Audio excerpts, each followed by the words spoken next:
Salut mes petits farfelas, aujourd'hui on va parler d'un film très spécial qui se veut sortir entre 2026 et 2027, plus précisément entre Avengers Doomsday et Secret Wars, Spider-Man 4, King in Black.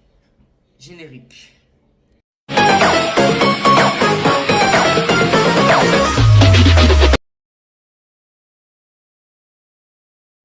Spider-Man 4 se voulait comme un film street level où le caïd devenait maire de la ville suite à la scène post-crédit de Echo.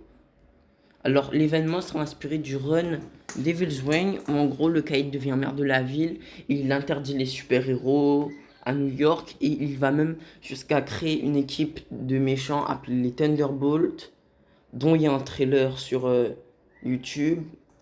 Et en gros, cette équipe de Thunderbolts vont servir à tuer ou bien arrêter les super-héros qui vont se rebeller à cette loi.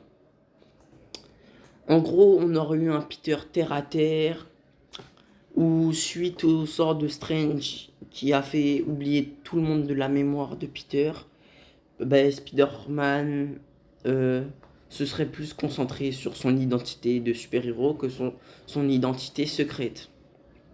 Et étant donné que Peter ne serait plus en couple avec MJ à ce moment-là, je pense que ça aurait été l'occasion d'intégrer Black Cat à l'histoire en tant que nouveau love interest de Peter. Mais il semble que Sony veulent faire un film multiversel vu que Spider-Man No Way Home a cartonné et apparemment ils disent que encore un film multiversel pourrait rapporter encore une fois le milliard. Ouais, c'est que pour l'argent. Ensuite, il faut savoir qu'ils ont annoncé le film Thunderbolt. Je pense que malgré ce qu'on pense, Daredevil Born Again, ils ont annoncé que Daredevil Born Again aura 2 saisons, et dont Spider-Man ne sera pas présent du coup, parce qu'il ne fera pas partie des éléments de The Devil's Reign, et je suis très déçu. Mais je pense que Thunderbolt suivra bel et bien avec un The Devil's Reign avec Spider-Man. Et que je pense qu'on ne va pas juste faire 2 saisons en Daredevil pour qu'après il n'y ait plus de projet street level avec Spider-Man. Ça, c'est impossible. Il faut vraiment qu'ils gardent Spider-Man dans The Devil's Reign. Je pense que, malgré ce qu'on pense, c'est comme ça qu'ils vont le faire. Bon, plus tôt dans la vidéo, je vous disais que du coup Spider-Man 4 va sortir en 2026 entre Avengers, Doomsday et Secret Wars. Et cette date, elle est très importante parce que Doomsday, en fait, ce serait là où Doom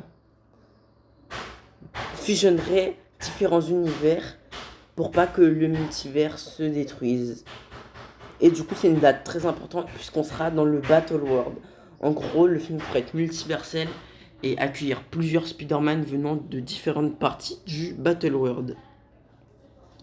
Alors, je pense qu'on aura droit à certains méchants de Sony, genre Madame Web, un des films les plus éclatés de l'histoire, Morbius, qui a l'air d'être un petit peu hypant, mais c'est de la grosse merde, et Spider-Man pourrait, pourquoi pas, avoir droit à une trilogie dans le Battle World, où en gros, je pense que oui, il y aura une trilogie dans le Battle World, ou bien du moins 2 films dans le Battle World, où en gros on aura Peter qui sera avec le Venom de Sony en lui, donc un symbiote Spider-Man, et le Spider-Man de Tobey et de Andrew, et aussi Miles Morales, pour faire équipe et affronter les méchants de Sony en premier temps. Pourquoi pas une équipe de Sinister Six de Sony. Et ensuite, avec cette même équipe, pourrait affronter Knull, qui aurait envoyé ses symbiotes pour aider les Sinister Six de Sony. Et en gros, on aurait une Spider Army dirigée par Tobey Maguire. En gros, une équipe de Spider-Man qui affronterait la menace Knull. Et l'idée n'est pas bête en soi. Mais en gros, je pense que Knull, après les événements de Venom The Last Dance, capturerait autant Spider que Symbiote. Donc on pourrait très bien avoir des Venom ou des symbiotes d'autres univers.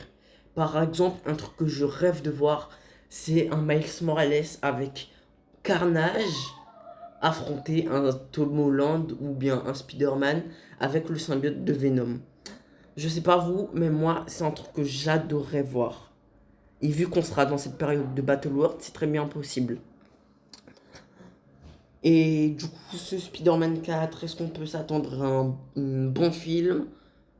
Alors, en soi, je vais pas critiquer, mais en vrai,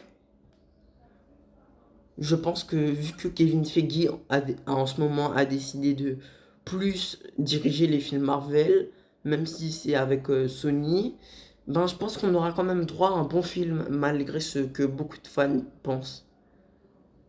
Mais j'avoue que je suis quand même un peu déçu d'avoir abandonné cette idée de street level. Pourquoi pas après, dans la prochaine trilogie. Bon, je sais pas vous, mais en tout cas, ça a été un plaisir de parler de ça avec vous. On se retrouve pour une prochaine vidéo.